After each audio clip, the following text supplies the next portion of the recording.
Pada suatu malam yang gelap dan diselimuti kabut, muncullah sosok raksasa dari lautan. Tubuhnya yang menjulang tinggi perlahan berubah menjadi manusia. Dialah Sang Poseidon, sang dewa laut.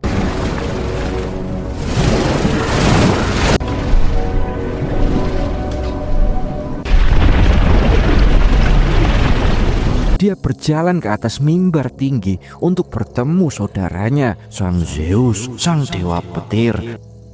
Zeus, Di pertemuan itu, Zeus marah besar karena petir saktinya telah dicuri. Dia menuduh pencurinya adalah anak Poseidon ini, seorang manusia setengah dewa, hasil hubungan Poseidon dengan manusia biasa. Poseidon jelas membantah tuduhan itu. Dia jelasin jika anaknya bahkan belum tahu apa-apa tentang jati dirinya sebagai seorang demigod atau anak setengah dewa, karena Poseidon telah meninggalkannya sejak ia bayi untuk melindunginya. Tapi Zeus gak mau tahu. Dia mengancam jika benar anak Poseidon yang telah mencuri, maka anak itu akan dihukum dan dikirim ke penjara Tartarus, tempat paling gelap di dunia bawah. Mendengar ancaman itu, Poseidon gak tinggal diam. Dia bersumpah akan melindungi anaknya apapun yang terjadi. Zeus pun memberi waktu selama 14 hari sebelum tengah malam untuk mengembalikan petirnya. Jika tidak, maka perang besar antara para dewa dan manusia akan meledak. Dan dari sinilah kisah sang anak dewa laut dimulai.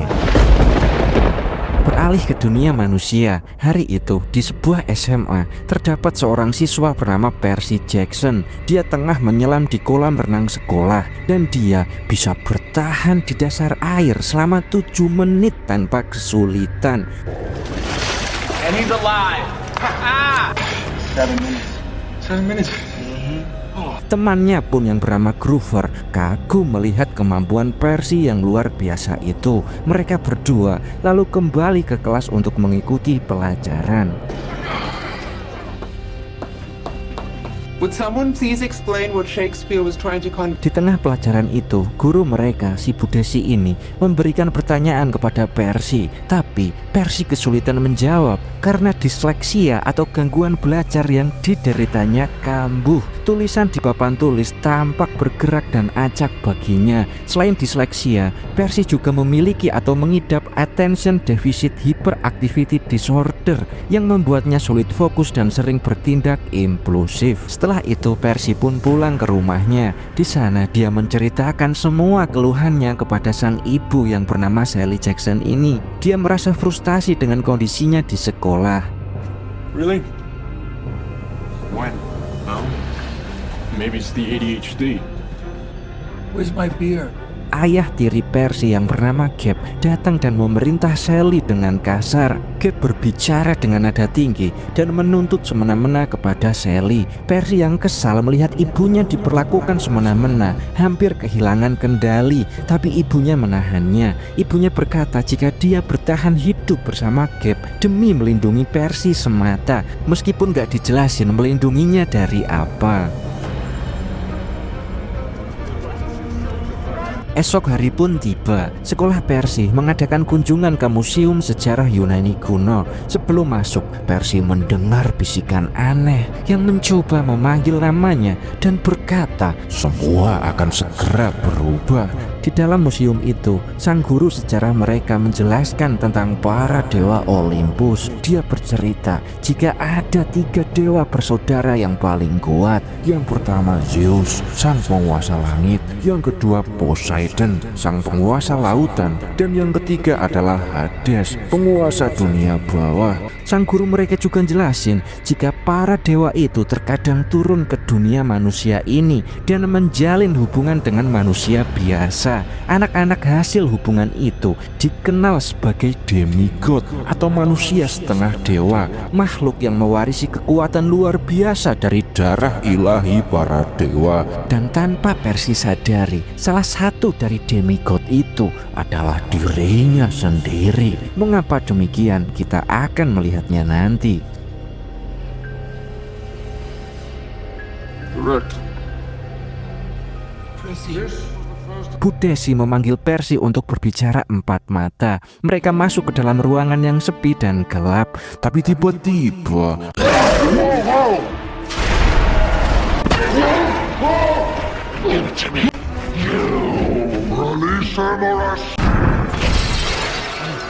dia ternyata adalah Fury, makhluk pengintai dunia bawah. Dengan suara menggelegar, Fury menuduh Percy telah mencuri petir Zeus dan memaksanya untuk menyerahkannya. Gurunya di sini tampak terkejut mendengar hal itu. Dia kemudian menyuruh Groover untuk mengawal Percy pergi ke tempat aman, ke sebuah perkemahan khusus. Sebelum mereka sempat berpisah, gurunya ini memberikan sebuah pena misterius kepada Percy dan berkata jika benda itu akan berguna dalam keadaan darurat.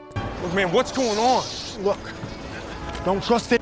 What? You think because I'm like this, I'm not capable of keeping you safe? Sesampainya di rumah, Percy menemukan Gabe atau ayah tirinya bersama teman-temannya sedang berjudi. Gabe marah besar ketika Percy mengajak Sally atau ibunya untuk segera pergi. Saat Gabe akan menyerang Percy, tiba-tiba Groover menahan dengan tongkatnya hingga pria itu tumbang. Tanpa buang waktu, mereka bertiga segera kabur dengan mobil si Sally. It's a camp for really special people like you. Di tengah perjalanan malam yang penuh hujan itu, Sally akhirnya mengungkapkan kebenaran jika ayah kandung Percy adalah sang Poseidon, sang dewa laut. Setelah Percy lahir, Poseidon terpaksa meninggalkan mereka karena ada perjanjian di antara para dewa yang melarang memiliki anak manusia lagi. Dan meskipun begitu, Sally mengatakan jika Poseidon sangat mencintai Percy. Beberapa saat kemudian, tiba-tiba Grover, you alright?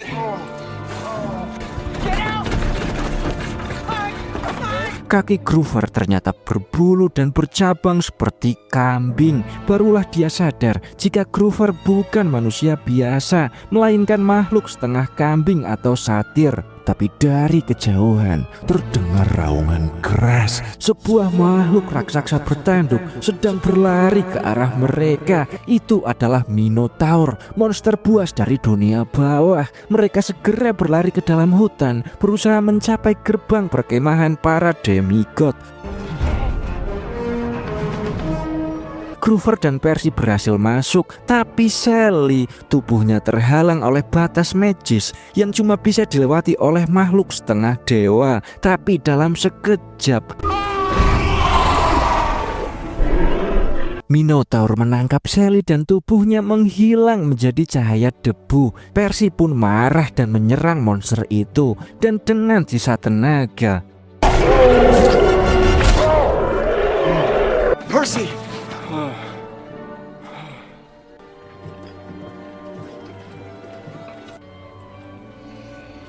3 hari pun berlalu. Percy terbangun di sebuah ruangan perawatan di dalam perkemahan. Di sampingnya sudah ada Groover yang tampak lega karena Percy akhirnya tersadar kembali. Percy yang masih dirundung sedih mengingat ibunya yang hilang di tangan Minotaur.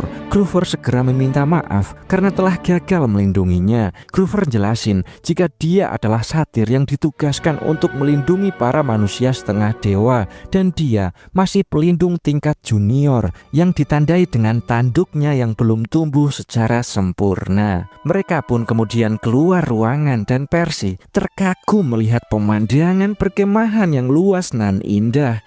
Half meaning what? I think you know. Remember all the myths about Greek gods and goddesses? No. Yes way.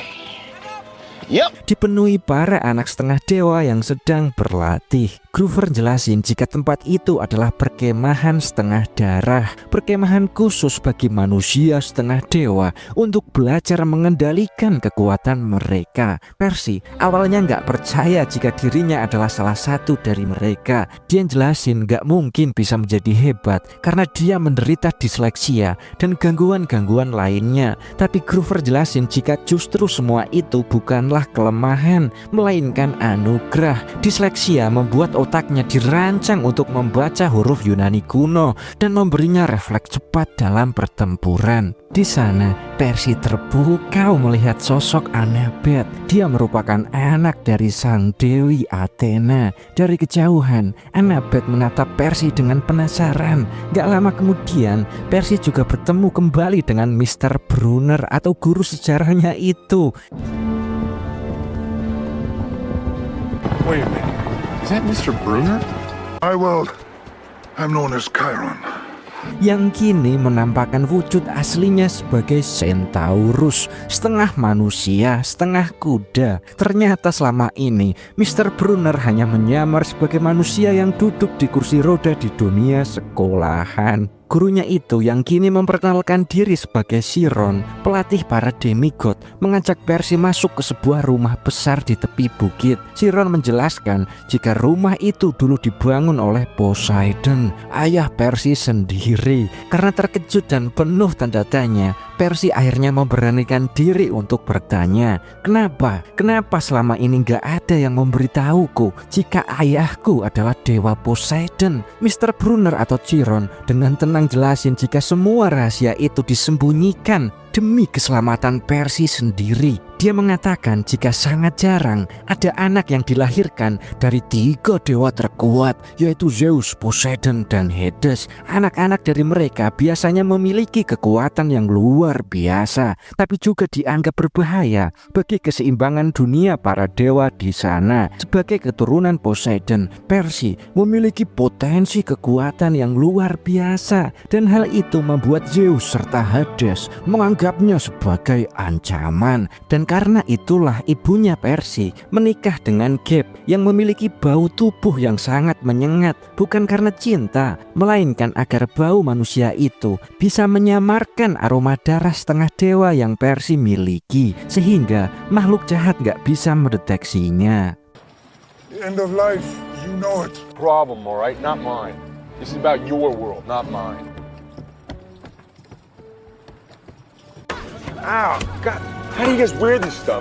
Chiron kemudian memberitahu kabar yang lebih mengerikan. Semua dewa di Olympus percaya jika Percy lah yang telah mencuri petir dewa Zeus. Chiron jelasin rencananya. Dia ingin membawa Percy ke Gunung Olympus untuk membuktikan jika Percy ini nggak bersalah. Tapi untuk saat ini Percy belum cukup kuat. Latihan pun dimulai. Chiron mengumpulkan para demigod untuk latihan perang bendera. Mereka dibagi menjadi 2 tim. Tim biru dipimpin oleh Luke Castellon, putra dewa Hermes, sementara tim merah dipimpin oleh Annabeth, putri dewi Athena. Chiron menyuruh Percy untuk bergabung dalam salah satu tim, dan Luke pun dengan ramah mengajak Percy masuk ke tim biru. Aturannya pun sederhana, tim yang lebih dulu merebut bendera musuh akan menjadi pemenang. Permainan pun dimulai.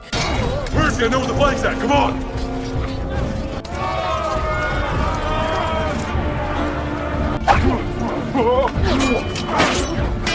Luke dan Percy bekerja sama menembus pertahanan musuh, tapi serangan datang dari berbagai arah. Saat menghadapi lawan, Luke menyuruh Percy terus maju mencari bendera, sementara dia menahan musuh. Percy pun berlari menyusuri sungai dan akhirnya melihat bendera merah milik tim lawan di seberang. Tapi saat dia akan mengambilnya, Whoa.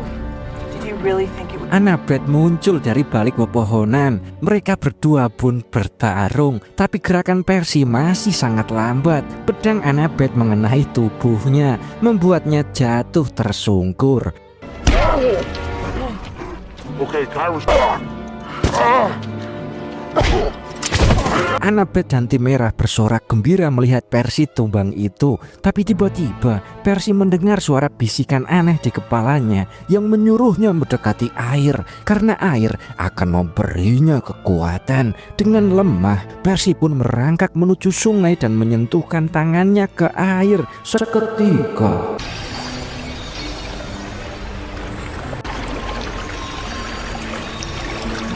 luka-lukanya pun sembuh, tubuhnya kuat kembali, dan sorotan matanya berubah tajam. Annabeth yang melihat hal itu terkejut parah saat Percy berdiri kembali. Kali ini Percy bergerak cepat dan mengalahkan seluruh anggota tim merah dengan mudah.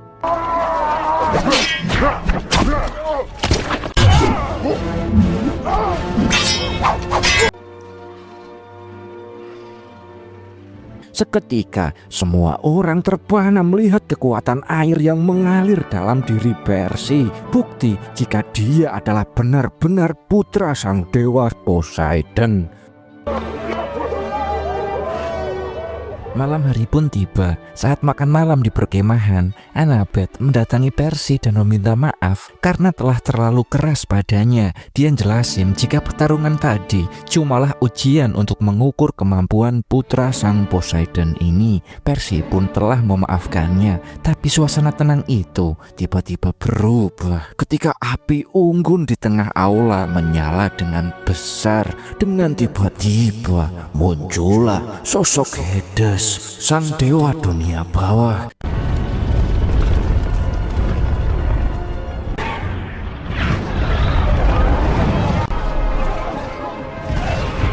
Dengan wajah penuh amarah, dia berteriak mencari Percy sambil melemparkan bola api ke segala arah. Dia berkata jika Shirley Jackson masih hidup dan akan dikembalikan jika Percy menyerahkan petir Zeus itu kepadanya sekarang juga. Percy terkejut dan maju ke depan, menolak percaya begitu saja. Sebagai bukti, Hades memperlihatkan bayangan ibunya yang terkurung di dunia bawah, lalu menyuruh Percy datang sendiri untuk menyerahkan petir itu. Setelah itu, sosoknya menghilang dalam kobaran api. Percy yang terpukul dan berniat ingin pergi ke dunia bawah itu untuk menemui Hades dan menjelaskan jika dia nggak mencuri petir Zeus sama sekali. Dia berharap Hades akan percaya dan membebaskan ibunya. Sepolos itu pemikiran Percy, tapi Chiron segera menolak ide itu.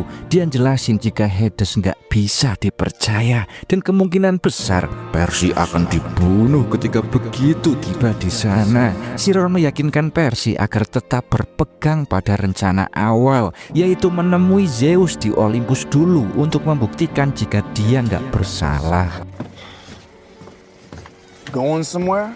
Dan tengah malam pun tiba. Ketika semua penghuni perkemahan sudah tidur, Percy diam-diam menyelinap keluar. Tapi gak lama kemudian Grover datang dan bersikeras ikut karena itu tugasnya sebagai pelindung. Percy awalnya menolak, tapi Grover gak mau mundur. Annabeth juga muncul dan mengatakan jika dia ingin ikut Percy. Percy menolak lagi karena perjalanan ini terlalu berbahaya. Tapi Annabeth negasin jika dia sudah berlatih seumur hidup menghadapi misi beresiko tinggi, sementara Percy masih pemula. Dan akhirnya Percy nggak punya pilihan lain selain mengizinkan Grover dan Annabeth ikut bersamanya. Tapi sebelum itu mereka menemui Luke lebih dulu di kamarnya. Ayah Luke adalah dewa Hermes, sang pembawa pesan dari para dewa. Hermes merupakan satu-satunya dewa yang bisa keluar masuk neraka tempat Hades tinggal dengan bebas. Annabeth berpikir Luke mungkin tahu cara masuk dan keluar dari neraka, tapi Luke jelasin jika dia belum pernah sama sekali bertemu langsung dengan ayahnya, tapi pernah menyelinap ke tempat tinggal para dewa dan mencuri sepasang sepatu bersayap milik Hermes ini. Lalu Luke memberikan sepatu bersayap itu kepada Percy. Dia ngomong bahwa masuk ke neraka memang mudah, tapi keluar dari sana sangatlah sulit.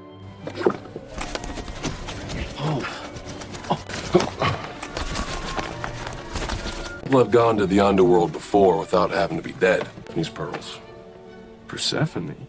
Dalam kotak sepatu itu terdapat sebuah peta yang menunjukkan lokasi mutiara milik Persephone, istri Hades sendiri. Persephone memiliki mutiara-mutiara ajaib yang tersebar di berbagai tempat di dunia. Mutiara ini bisa digunakan untuk keluar dari neraka dengan cara diinjak. Aneh sekali. Begitu digunakan, mutiara itu akan membawa pemiliknya berteleportasi keluar dengan aman. Ada 3 mutiara tersembunyi di sekitar dunia ini, dan karena satu mutiara hanya bisa digunakan oleh satu orang, mereka membutuhkan 3 mutiara untuk bisa keluar bersama. Luke juga memberikan sebuah perisai sebagai pelindung tambahan untuk Percy dan kawan-kawan. Mereka pun segera berangkat menuju lokasi mutiara pertama.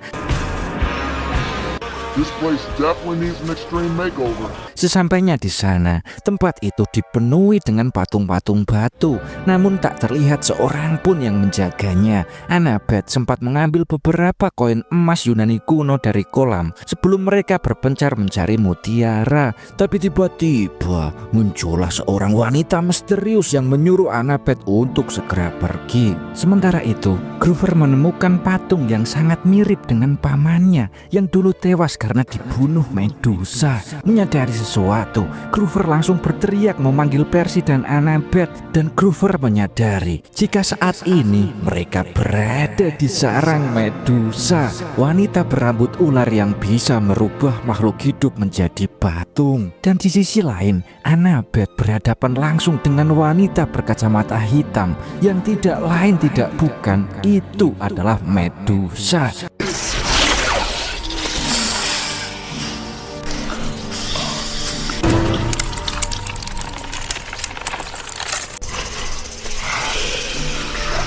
Percy mengamati Medusa lewat pantulan kamera ponselnya agar nggak menatap langsung. Dia mengalihkan perhatian Medusa sehingga Medusa mulai mengejarnya. Medusa menyadari jika Percy adalah anak Poseidon dan berusaha untuk menjebaknya. Dengan sekuat tenaga, Percy menutup matanya sambil mendengarkan suara Medusa yang terus menggoda agar dia membuka mata. Dan tiba-tiba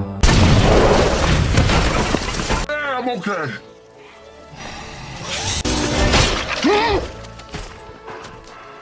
kesempatan itu dimanfaatkan Percy untuk mengayunkan pedangnya dan memenggal kepala Medusa. Setelah itu, Annabeth menyarankan agar mereka membawa kepala Medusa karena bisa digunakan sebagai senjata ampuh agar musuh menjadi batu. Percy kemudian menemukan sebuah mutiara berwarna hijau di tangan Medusa. Itu adalah mutiara pertama milik Persephone. Begitu mutiara itu diambil, peta ajaib yang mereka bawa menampilkan lokasi mutiara kedua dan mereka segera ke sana.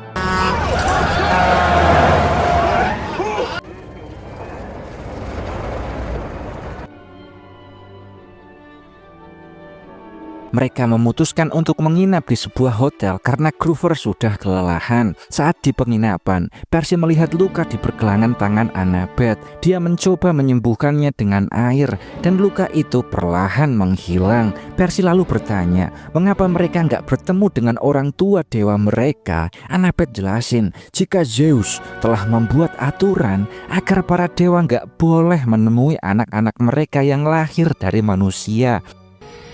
Right after we were born, Zeus decreed that the God between us. Sementara di televisi, sebuah berita menayangkan jika Gabe, sang ayah tiri Percy, membuat laporan palsu menuduh Percy menculik Sally, dan akibatnya Percy kini menjadi buronan polisi. Mengetahui hal itu, mereka bersiap melanjutkan perjalanan keesokan harinya. Keesokan paginya, mereka telah tiba di lokasi mutiara kedua, sebuah replika gedung Parthenon, kuil yang dibangun untuk Dewi Athena. Di dalamnya terdapat raksasa patung Athena, dan Grover melihat bahwa mutiara Persephone berada di hiasan kepala patung itu. Karena tempat itu ramai oleh pengunjung, mereka memutuskan menunggu hingga malam hari. Dan ketika malam tiba, mereka menyelinap masuk melalui toilet untuk menghindari penjaga. Percy berencana menggunakan sepatu bersayap untuk mengambil mutiara itu, tapi ternyata masih ada petugas di sana. Annabeth pun langsung bertindak cepat. Dia menembakkan panah berisi obat bius ke arah mereka, membuat para petugas itu pingsan. Setelah berhasil menyingkirkan para petugas, Annabeth segera melakukan video call dengan Luke untuk menanyakan cara kerja sepatu terbang. Luke jelasin jika Percy cuma perlu berlari dan sepatu itu akan mulai terbang dengan sendirinya.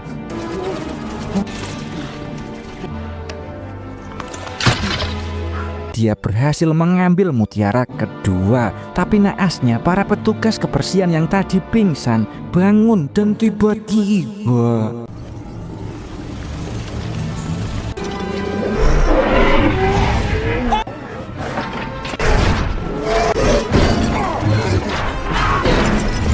mereka berubah menjadi seekor Hydra, naga raksasa berkepala 5 yang menyamar sebagai petugas dan melindungi mutiara itu. Dan pertempuran pun dimulai kembali. Satu persatu kepala naga berhasil dipotong.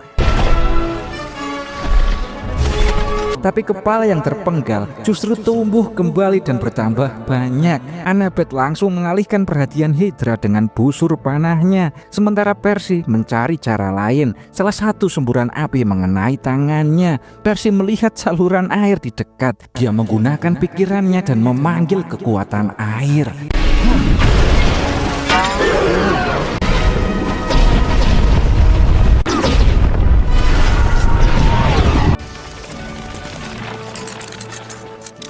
Makhluk itu membatu dan runtuh ke tanah. Dan setelah semua kekacauan itu, mereka beristirahat sambil menonton berita di TV. Di sana diberitain jika cuaca di berbagai tempat menjadi kacau, badai dan petir muncul di mana-mana. Annabeth nyimpulin jika semua itu disebabkan oleh kemarahan para dewa karena petir Zeus belum juga dikembalikan. Dan tanpa membuang waktu, mereka melanjutkan perjalanan menuju lokasi mutiara ketiga di Las Vegas. Di sana mereka masuk ke dalam sebuah gedung megah bernama Lotus Casino. Grover langsung terpesona melihat tempat itu yang penuh cahaya dan hiburan. Tapi Annabeth mengingatkan jika tujuan utama mereka adalah mencari mutiara, bukan bersenang-senang. Saat sedang berkeliling, beberapa pelayan menawarkan kue bunga lotus yang terlihat sangat lezat. Karena lapar, Percy dan teman-teman memakannya. Tapi nggak lama setelah itu, mereka mulai kehilangan kesadaran akan tujuan mereka. Mereka tertawa, terbuai, bermain, dan menikmati semua fasilitas itu. Tapi suara ayahnya, Sang Poseidon, tiba-tiba berbisik di telinga Percy, memperingatkan agar dia nggak memakan kue itu. Poseidon jelasin jika kue bunga lotus membuat siapapun yang memakannya bisa terjebak dan melupakan waktu. Dia pun membuang kue itu, menyadari bahwa mereka telah terperangkap di tempat itu. Dia terhenti ketika melihat seorang pemuda yang sedang memainkan permainan kuno. Saat Percy bertanya tahun berapakah sekarang, pemuda itu menjawab, ini adalah tahun 1971. Mendengar hal itu, Percy langsung sadar jika pemuda tersebut sudah terjebak di tempat ini selama puluhan tahun. Tapi nggak sengaja Percy melihat kilauan mutiara bersepon di meja dekat permainan itu. Tapi ketika akan mengambilnya, beberapa petugas kasino muncul dan menyadari jika Percy sudah kembali sadar. Mereka pun mencoba menangkapnya. Percy segera berlari mencari Annabeth dan Grover yang masih terpengaruh kue itu. Dia menyadarkan mereka agar mereka segera sadar. Okay, we're gonna be stuck here forever. Dan akhirnya mereka pun kembali tersadar. Saat mereka akan kabur, para petugas kasino menghadang jalan keluar. Mereka langsung melawan untuk membuka jalan. Sementara Percy fokus mengambil mutiara ketiga itu. Dan setelah berhasil mengambilnya, Grover menemukan sebuah mobil sport di dalam kasino. Dan tanpa pikir panjang, How you drive? Of course. Now that all makes sense. tanpa membuang waktu, mereka segera menuju Hollywood, tempat gerbang menuju dunia bawah atau neraka. Dan sesampainya di sana, Percy berhenti di depan sebuah goa dan melihat tulisan Yunani kuno di bebatuan. Begitu dia membacanya, tanah di samping mereka tiba-tiba terbuka, memperlihatkan jalan menuju neraka.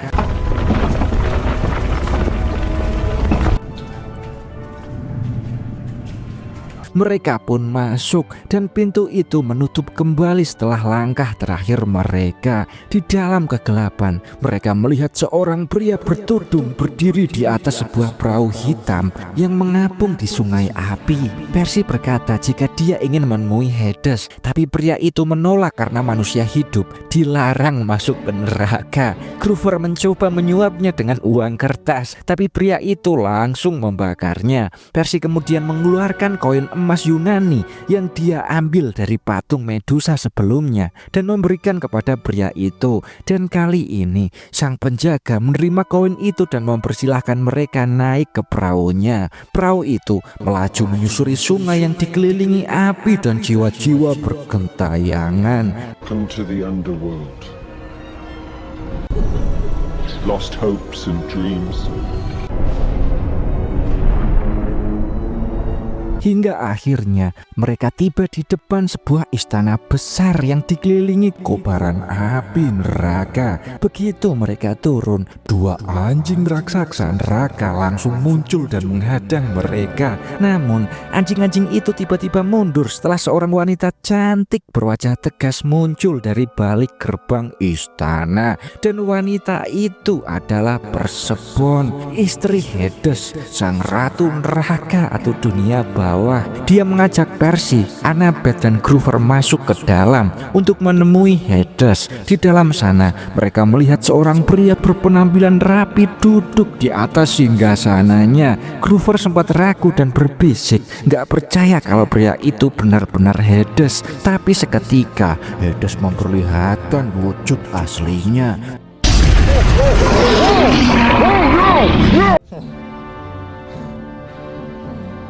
I can see the look of disgust in your eyes, but this existence. Hades kemudian jelasin jika dia telah dikutuk oleh Zeus dan Poseidon untuk tinggal di dunia bawah atau neraka selama-lamanya. Satu-satunya cara baginya untuk bebas adalah dengan mengambil alih Olympus menggunakan petir Zeus. Lalu dia menatap Percy dan berkata, jika Percy mau menyerahkan petir itu padanya, maka dia akan membebaskan Sally atau ibunya yang ditahannya di neraka. Percy menjawab dengan jujur jika dia nggak memiliki petir itu. Hades menjadi marah. Dia membanting bola api ke tanah dan dari asap hitam muncullah ibu Percy berdiri dengan wajah ketakutan. Melihat ibunya, Percy langsung jatuhin perisai dan berlari memeluknya. Tapi tiba-tiba Hades melihat cahaya aneh dari balik perisai dan merebutnya. Dan ternyata petir Zeus ternyata tersembunyi di dalam perisai itu.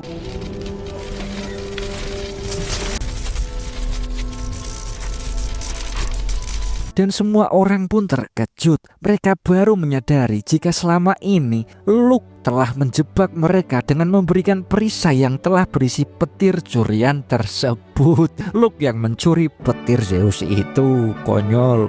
Hades pun tertawa puas dan memerintahkan Persephone untuk mengorbankan Percy dan teman-temannya pada roh-roh kelaparan itu. Tapi tiba-tiba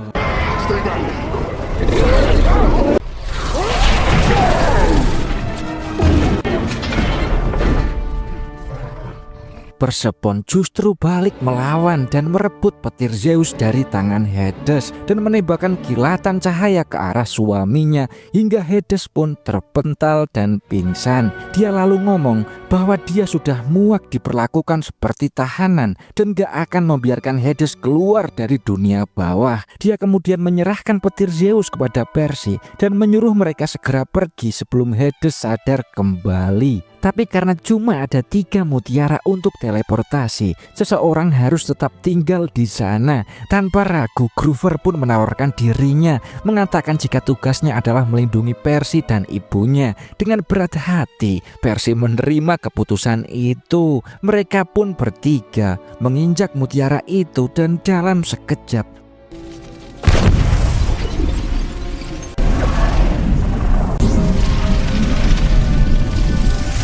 Mereka muncul di atap sebuah gedung pencakar langit. Ibu Percy menunjukkan jika Olympus berada di puncak Empire State Building dan waktu mereka cuma 10 menit lagi sebelum para dewa memulai peperangan. Tiba-tiba Luke muncul dan menghadang mereka. Luke mengaku jika dialah yang mencuri petir Zeus dan menaruhnya di perisai Percy. Tujuannya adalah untuk memicu perang antara para dewa agar Olympus hancur dan dunia dikuasai oleh generasi baru. Dia pun langsung menyerang Percy.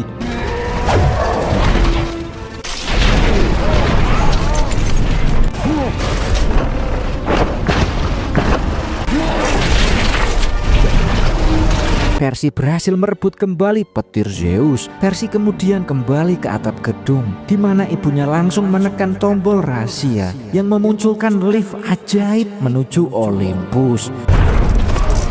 Dan dalam sekejap mereka telah tiba di sana. Namun hanya Percy dan Annabeth yang bisa masuk ke ruangan para dewa, sementara Sally harus menunggu di luar. Di dalam, para dewa tampak sedang bersiap berperang. Zeus dan Poseidon saling bertatap tajam, sementara Athena berusaha menenangkan suasana. Dan tepat tengah malam, Percy datang dan menghampiri mereka berdua. Di momen inilah Percy bertemu langsung dengan ayahnya, sang dewa Poseidon. Give me the bolts, lightning thief. Percy pun mengembalikan petir itu kepada Zeus. Percy jelasin jika dia bukanlah yang mencuri petir, melainkan si Luke itu, putra dewa Hermes. Luke mencurinya karena marah pada para dewa yang telah mengabaikan anak-anak mereka. Luke ingin para dewa saling menyerang dan menghancurkan agar Olympus bisa dikuasai oleh generasi baru. Dan mendengar hal itu, Zeus pun menjadi tenang dan membatalkan pertempuran antar dewa. Percy kemudian memohon agar Zeus mau membebaskan Grover yang masih terjebak di neraka. Zeus pun mengabulkan permintaan itu. Dan setelah itu, para dewa meninggalkan ruangan dan Poseidon meminta waktu untuk berbicara empat mata dengan anaknya si Percy ini. I need to speak with him. Poseidon ngucapin terima kasih karena Percy telah mencegah peperangan besar. Tapi Percy menjawab jika dia melakukan semua ini bukan untuk para dewa, melainkan demi menyelamatkan ibunya. Poseidon lalu jelasin jika dia sebenarnya ingin selalu bersama Percy dan Sally, tapi aturan Zeus melarang para dewa tinggal bersama anak-anak mereka di dunia manusia. Meskipun begitu, Poseidon berkata jika dirinya selalu mengawasi dan membantu Percy dari kejauhan. Mereka pun berjabat tangan sebelum berpisah. In your thoughts. And in your dream.